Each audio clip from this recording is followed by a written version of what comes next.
Hello students, today we are going to start a new chapter, chapter 8, applications of derivatives. In this chapter, the first topic is rate of change of quantities. Consider there are two variables y and x. Let any variable y varies with another variables x according to rule y is equal to fx. Then dy by dx is the rate of change of y with respect to x. अगर y very कर रहा है, किसके according vary कर रहा है? x के according. y is equal to f x के अंदर अगर y x के अकॉर्डिंग वेरी कर रहा है तो dy बाई डी एक्स को हम क्या बोलते हैं? इसको हम बोलेंगे rate of change of y with respect to x. जैसे आपने फिजिक्स के अंदर पढ़ा होगा, जो वेलोसिटी होता है, वेलोसिटी को हम क्या डिफाइन करते हैं? It is the rate of change of displacement. It is the rate of change of displacement with respect to time. या फिर स्पीड क्या होगा? It is the rate of change of distance with respect to time. तो ये दोनों quantity है, velocity और speed, और ये डिस्प्लेसमेंट. तो rate of change of displacement time के according rate of change of displacement क्या होगा? वेलोसिटी होगा. Rate of change of distance with respect to time क्या होगा हमारे पास? स्पीड होगा. Rate of change of velocity with respect to time क्या होगा हमारे पास? एक्सेलरेशन होगा. तो ये rate of change of quantities हम इस चैप्टर में पढ़ेंगे. तो फर्स्ट एक्सरसाइज हमारी इससे रिलेटेड है, rate of change of quantities से. क्लियर? एक्सरसाइज 8.1 का फर्स्ट क्वेश्चन है, find the rate of change of area of a circle with respect to radius r. How fast is the area changing with respect to the radius when the radius is 3 centimeter. In this question we have to find out the rate of change of area of a circle. Rate of change of area of a circle with respect to radius. आपको rate of change of area निकालना है, किसके respect में? Radius के respect में. We know that area of a circle is pi r square.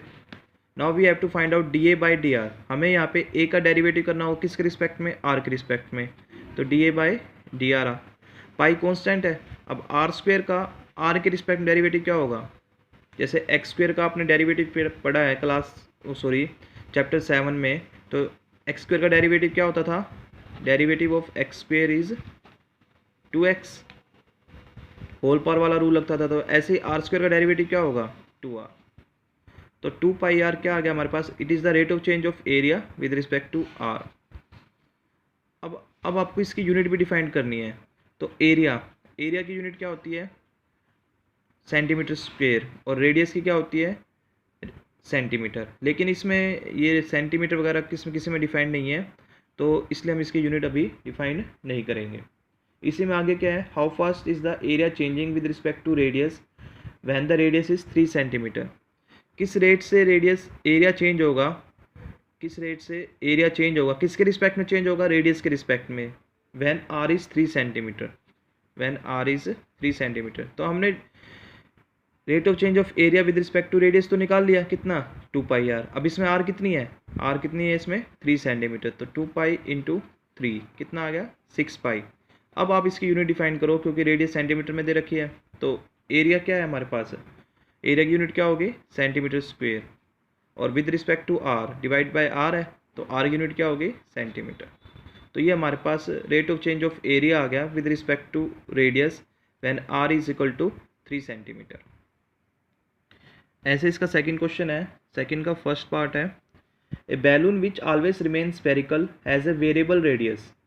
Find the rate at which its volume is increasing with respect to radius when radius is 7 centimeter.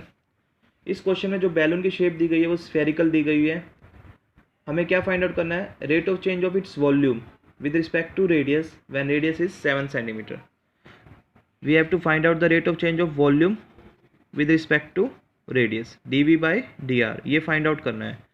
तो ये जो volume है, अब sphere का volume use किया जाएगा यहाँ पे, क्योंकि जो बैलून है वो स्फेरिकल शेप में दे रखा है. तो volume of a sphere is 4/3 pi r cube. Now we have to differentiate v with respect to r. So it comes to be dv by dr. Here 4/3 pi is constant and derivative of r cube with respect to r is 3r². Now r is given to be 7 centimetre. r की value कितनी दे रखी है? 7 centimetre. तो आपको rate of change of volume निकालना था radius के रिस्पेक्ट में, जब r कितनी है? 7 सेंटीमीटर. तो rate of change of volume तो हमने निकाल लिया r के रिस्पेक्ट में. अब r की वैल्यू आपको यहाँ पे कितनी पुट करनी है? 7 सेंटीमीटर. तो स्क्वेयर ऑफ 7 इज 49 और 49 फोर ज़ा 196 पाई. अब इसकी यूनिट वॉल्यूम क्या होगा? वॉल्यूम की यूनिट क्या होगी? Centimetre cube. और रेडियस की यूनिट क्या होगी? सेंटीमीटर. तो centimetre cube per centimetre. Second part है इसका, a balloon which always remain spherical has a variable diameter. अब की बार बैलून का डायमीटर दे रखा आपको कितना? 3/2 मल्टीप्लाई बाय 2x+3. तो रेडियस क्या होगी? इसका हाफ करोगे तो 3/4 हो जाएगा, 2x+3. Determine the rate of change of volume with respect to x. अब की बार वॉल्यूम का डेरिवेटिव करना है किसके रिस्पेक्ट में? x के रिस्पेक्ट में. We have to find out dv/dx. We know that volume of a sphere is 4/3 pi r³ and r is given to be 3/4 multiplied by 2x+3 whole cube. Cube of 3 is 27 and cube of 4 is 64 multiplied by 2x+3 whole power 3. 3 9s are 27, 16 4s are 64. Now differentiate v with respect to x. It comes to be dv/dx. Here 9 pi over 16 is constant. Apply whole power rule. अब आप यहाँ पे whole power वाला rule apply करो. तो whole power वाला rule क्या होगा? पावर आके अंदर वाला एज इट इज, एक पावर कम, और फिर अंदर वाले का derivative of 2x is 2 and derivative of 3 is 0. So it is the derivative of v with respect to x. Rate of change of volume with respect to x. Question number 3. The radius of a balloon is increasing at the rate of 10 centimeter per second. At what rate is the surface area of the balloon increasing when its radius is 15 centimeter? इस question में radius of balloon is increasing. Radius of balloon is increasing at the rate of 10 centimeter per second. Means dr/dt is given. इस question में radius of balloon is increasing with respect to time. Radius of balloon increase कर रही है तो इसका मतलब वो change हो रही है. कौन सी चीज़ क्या चेंज हो रही है? रेडियस चेंज हो रही है. किसके रिस्पेक्ट में चेंज हो रही है? टाइम के रिस्पेक्ट में. और इसकी वैल्यू कितनी है? 10 सेंटीमीटर पर सेकेंड. अब इसमें रेडियस चेंज हो रही थी लेकिन ये नहीं बताया था कि किसके रिस्पेक्ट में चेंज हो रही है. तो हमने यहाँ से आइडिया लगाया कि यूनिट दे रखे सेंटीमीटर पर सेकेंड यानी टाइम. तो इसका मतलब रेडियस चेंज हो रही है किसके रिस्पेक्ट में? टाइम के रिस्पेक्ट में. यानी आपको dr/dt दे रखा है. At what rate is the surface area of the balloon increasing? If surface area is s then we have to find out the ds/dt. किस रेट से सरफेस एरिया इंक्रीज होगा तो मतलब चेंज होगा. तो हमें rate of change of surface area find out करना था. With respect to time find out करेंगे. अगर इसने कहा कि किस मतलब इसने डिफाइन किया किसी के रिस्पेक्ट में टाइम, किसके रिस्पेक्ट में डेरिवेटिव करना है तो आपको टाइम के रिस्पेक्ट में. अगर ये कहता है कि simple rate of change of area find out करो तो इसका मतलब आपको एरिया का डेरिवेटिव करना है टाइम के रिस्पेक्ट में. तो आपको ds/dt फाइंड आउट करना है when radius is 15 centimetre. Surface area of balloon is spherical, so surface area of sphere is 4 pi r². Now differentiate s with respect to t. अब आपको s का derivative t के respect में करना है तो ds/dt. 4 पाई कॉन्स्टेंट, r² का t के रिस्पेक्ट में डेरिवेटिव क्या होगा? 2r. और फिर r के रिस्पेक्ट में तो 1 होता था. होल पावर वाला रूल लगाएंगे यहाँ पे. पावर आगे, अंदर वाला एज इट इज, एक पावर कम, और फिर अंदर वाले का डेरिवेटिव. तो अंदर r है तो r का डेरिवेटिव हमें t के रिस्पेक्ट में करना है. तो t के रिस्पेक्ट में क्या होगा? dr/dt. जैसे हमने 7 चैप्टर में किया था y² का डेरिवेटिव x के रिस्पेक्ट में. तो क्या लिखा था हमने? 2y और फिर y का dy/dx. तो ऐसे ही r² का t के रिस्पेक्ट में क्या होगा? 2r और फिर dr/dt. यहाँ पे r की वैल्यू 15 है और dr/dt की वैल्यू कितनी दे रखी है? 10. तो ये आ जाएगा 4 × 2 8, 8 × 15 120 × 10 1200. तो 1200 पाई. अब एरिया है s is a area, surface area, तो सेंटीमीटर स्क्वेयर, और टाइम यानी सेकेंड, तो ये आ जाएगा 1200 पाई सेंटीमीटर स्क्वायर पर सेकेंड।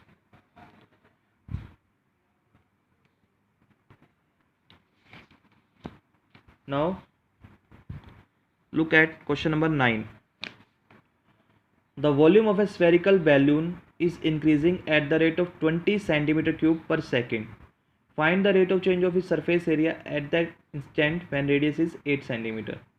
इस क्वेश्चन में volume of spherical balloon is increasing, यानी वॉल्यूम चेंज हो रहा है किसके रिस्पेक्ट में, टाइम के रिस्पेक्ट में, यानी dv/dt is given and it is 20 centimetre cube per second. The volume of a spherical balloon is increasing with respect to time. कितना है, 20 centimetre cube per second. Find the rate of change of its surface area, rate of change of its surface area with respect to time when radius is 8 centimetre. तो सबसे पहले आपको dv/dt दे रखा है, तो आप इसमें वॉल्यूम लेके चलो. वॉल्यूम क्या होता है, 4/3 पाई आर क्यूब. अब आपको dv/dt दे रखा है तो v का डेरिवेटिव करो t के रिस्पेक्ट में. क्या आएगा, dv/dt. 4/3 pi constant, are cube का क्या होगा 3r² और फिर r का dr/dt. 3 से 3 कैंसिल. अब dv/dt की वैल्यू कितनी है 20, ये 4πr² डिवाइड में आ जाएगा तो 20/4πr². किसके इक्वल आ गया ये, dr/dt के. अब हमें ds/dt फाइंड आउट करना है. तो सरफेस एरिया ऑफ स्फीयर क्या होगा 4πr².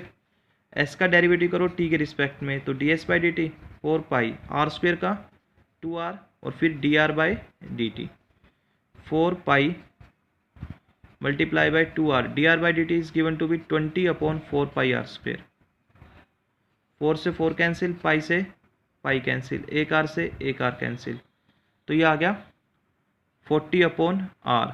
और r की वैल्यू कितनी है, r की वैल्यू दे रखी है 8 सेंटीमीटर, तो 40/8 यानी 5.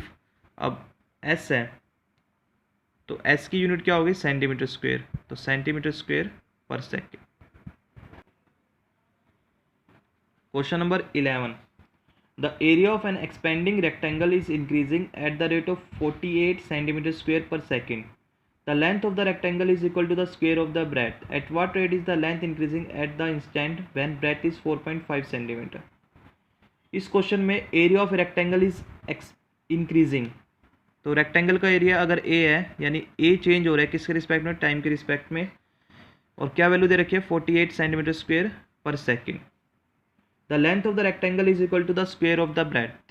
Length of the rectangle is equal to the square of the breadth.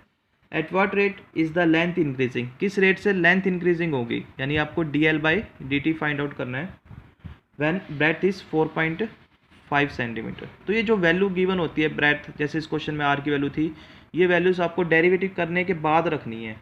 Derivative करने से पहले नहीं आप पुट कर सकते, इनको आपको डेरिवेटिव करने के बाद पुट करना है. अब dA/dt दे रखा है यानी कि एरिया का आपको डेरिवेटिव करना पड़ेगा. एरिया क्या होता है रेक्टेंगल का, लेंथ इनटू ब्रेथ. अब रेक्टेंगल के पास दो वेरिएबल होते हैं. अभी तक तो सिर्फ आप एक वेरिएबल का क्वेश्चन कर रहे थे, जैसे आपने स्फीयर का किया था, तो स्फीयर में सिर्फ एक ही वेरिएबल होता है r. लेकिन इसमें अब दो वेरिएबल है, एक लेंथ और एक ब्रेथ. तो आपको चेंज करना होगा. तो वो चेंज कैसे होगा, आपको L=b² दे रखा है और आपको dl/dt निकालना है. तो b की कोई जरूरत नहीं है आपको तो निकालना dl/dt है. तो आप यहाँ पे b की वैल्यू पुट अप करो. अगर L=b² है तो b की वैल्यू क्या होगी √L, यानी ये क्या आ गया L⁻³ अब आप a का डेरिवेटिव करो t के रिस्पेक्ट में, तो dA/dt यहाँ होल पावर वाला रूल लगेगा. पावर आगे, अंदर वाला एज इट इज, एक पावर कम और फिर अंदर वाले का डेरिवेटिव. तो अंदर वाले का डेरिवेटिव क्या आएगा dl/dt. अब √L, L=b² दे रखा था, यानी √L= क्या आ गया √L=b और b की वैल्यू कितनी है 4.5. तो √L की वैल्यू क्या आ जाएगी 4.5 सेंटीमीटर. तो डेरिवेटिव करने के बाद आप ये वैल्यूज पुट अप कर सकते हो, लेकिन डेरिवेटिव करने से पहले नहीं करनी. तो √L की वैल्यू कितनी है 4.5 और dA/dt दे रखा है 48.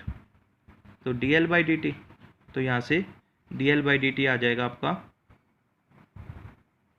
48 × 2 3 × 4.5, तो ये 16. अब आप इसको सोल्व करो तो 16 2 = 32 डिवाइडेड बाय 4.5, तो 45 और ये 10 हो जाएगा, 5 पे कैंसिल हो गया, 9 और 2, तो ये आ गया 64/9। अब एल की यूनिट सिंपल सेंटीमीटर, तो centimetre per second. Question number 12 है, stone is drop into a quite lake and waves move in a circle at a speed of 4 centimetre per second. At the instant when the radius of circular wave is 10 centimetre, how fast is the enclosed area increasing. जब आप quite lake में पत्थर को फेंकोगे तो उसमें waves produce होंगी, और वो वेव्स जो आगे की तरफ इंक्रीज होंगी, तो ऐसे उन वेव्स का एरिया इंक्रीज होगा। तो किस रेट से एरिया इंक्रीज होगा वो आपको फाइंड आउट करना है, dA/dt। और r की वैल्यू कितनी है इसमें, 4 सेंटीमीटर पर सेकेंड, और इसमें एरिया सर्कल वाला लगेगा क्योंकि वेव्स एक सर्कुलर फॉर्म में होती है। इसमें क्वेश्चन में दे भी रखा है, तो एरिया इक्वल टू πr²। अब आपको इसमें dA/dt फाइंड आउट करना है। r का 2r और फिर dr/dt हो जाएगा, और r की वैल्यू आपको गिवन है, और आपको 4 सेंटीमीटर पर सेकेंड, ये आपको dr/dt की वैल्यू गिवन है, और r की वैल्यू आपको इस क्वेश्चन में दे रखी है 10 सेंटीमीटर, तो r यहाँ पे 10 सेंटीमीटर है। Now question number 13, a man 160 centimetre tall walks away from a source of light situated at the top of a pole 6 meter high at the rate of 1.1 meter per second. How fast is the length of the shadow increasing when he is 1 meter away from the pole? एक man जिसकी length 160 centimetre है, वो source of light से कुछ distance पे खड़ा है। तो ये सोर्स ऑफ लाइट हो गया ए बी, इसकी हाइट है 6 मीटर, और ये मैन हो गया 160 सेंटीमीटर का था, मीटर में चेंज करोगे तो 1.6 मीटर। तो हमने मान दिया कि वो सोर्स ऑफ लाइट से x मीटर की डिस्टेंस पे खड़ा है। अब ये अगर आगे जाएगा तो ये चेंज होगी, x चेंज होगी, और rate of change of x एक डिस्टेंस है, rate of change of x with respect to time, rate of change of distance with respect to time is known as speed, and speed is given to be 1.1 metre per second. यानी आपको यहाँ पे dx/dt दे रखी है। अब अगर source of light उसके पीछे है तो उसकी शेडो यहाँ बनेगी नीचे की तरफ, ये उसकी मान लो शेडो बन गई y। अब ये अगर ये आदमी इस सोर्स ऑफ लाइट से दूर जाएगा तो इसका मतलब उसकी शेडो इंक्रीज होगी, तो हमें rate of change of shadow निकालना है, यानी dy/dt फाइंड आउट करना है। तो इसमें ऐसे हम फिगर बनाएंगे। अब इसमें दो ट्राइंगल बनी है, एक तो ट्राइंगल ABE और एक ट्राइंगल CDE, और ये दोनों ट्राइंगल सिमिलर होंगी, ABE is similar to CDE। अब ये दोनों ट्राइंगल अगर सिमिलर है तो उनकी दो साइड सेम रेशियो में होगी, यानी AB/CD is equal to BE/DE। अब AB कितना है 6, CD कितना है 1.6, BE कितना है x+y और DE कितना है y। क्रॉस मल्टीप्लाई कर लो तो 6y is equal to 1.6x plus 1.6y। 6y में से 1.6y गया 4.4, y is equal to 1.6x। Point से पॉइंट कैंसिल, अब डेरिवेटिव कर दो तो 44y का dy/dt और 16x का dx/dt। हमने इसका t के रिस्पेक्ट में डेरिवेटिव कर दिया। अब dx/dt 1.1 गिवन है, तो ये आ जाएगा हमारा 44 dy/dt is equal to 16, dx/dt की वैल्यू 1.1 है, तो dy/dt आ गया 16 इंटू 1.1 डिवाइडेड बाई 44, पॉइंट से कैंसिल इंटू 10, 4 4 16, तो 4/10 यानी 0.4 centimetre per second. Question number 14 है, ए particle moves along the curve y is equal to 2/3 x³ plus 1. Find the points on the curve at which the y coordinate is changing twice as fast as the x coordinate. एक particle इस curve के ऊपर move कर रहा है, हमें इस curve के ऊपर वो पॉइंट निकालना है जिस वक्त rate of change of y coordinate यानी dy/dt, rate of change of y coordinate is twice as fast as the x coordinate यानी 2 times of dx/dt। Rate of change of y is twice the rate of change of x। Most important question है, exam में पूछ लिया जाता है ये। तो आपको इसमें ये गिवन है, तो y का डेरिवेटिव करो dy/dt 2/3 x³ का डेरिवेटिव क्या होगा 3x² और फिर x का डेरिवेटिव के रिस्पेक्ट में dx/dt, 1 का 0, 3 से 3 कैंसिल। अब dy/dt की वैल्यू कितनी है two d x by d t, 2x² dx by d t, d x by d t से d x by d t cancel, 2 से 2 कैंसिल, x² आ गया 1, तो x की वैल्यू आ गई +-1। जब x की वैल्यू +1 लोगे, अब ये पॉइंट कहाँ लाई कर रहा था, कर्व के ऊपर, तो कर्व की इक्वेशन को सेटिस्फाई करेगा, तो x की वैल्यू 1 यहाँ रखो, तो y आएगा 2/3 + 1 यानी कि 5/3, और जब आप x की वैल्यू -1 लोगे तो y आएगा -2/3 + 1 यानी 1/3। तो पॉइंट आ गया 1 पे तो आया 5/3 और -1 पे आया 1/3। क्वेश्चन नंबर 15 है, radius of a cylinder is increasing at the rate of 2 centimetre per second. Radius of cylinder increase हो रही है, यानी dr/dt कितनी है, 2 centimetre per second, and it's altitude is decreasing eight the rate of 3 centimetre per second. Altitude decrease हो रहा है, तो हाइट अगर आप h ले रहे हो तो dh/dt, अब की बार डिक्रीज हो रहा है, अगर डिक्रीज हो रहा है तो आपको माइनस में लेना होगा, तो कितना है वो, -3 centimetre per second. Find the rate of change of volume when radius is 3 and altitude is 5 centimetre. Rate of change of volume निकालना है, तो वॉल्यूम dv/dt फाइंड आउट करना है, और वॉल्यूम ऑफ सिलेंडर क्या होता है आपके पास, πr²h। इसमें 2 वेरिएबल्स है, तो 2 वेरिएबल्स है तो आप यहाँ पे प्रोडक्ट रूल लगाओगे, तो dv/dt, पाई तो कांस्टेंट है, यहाँ ये फर्स्ट और ये second, first as it is h का dh/dt, और फिर second h as it is r² का 2r, और फिर dr/dt। पाई r की वैल्यू 3 है तो स्क्वायर ऑफ 3 9, dh/dt कितना है, -3, h की वैल्यू कितनी है 5, r की वैल्यू 3 और dr/dt की 2।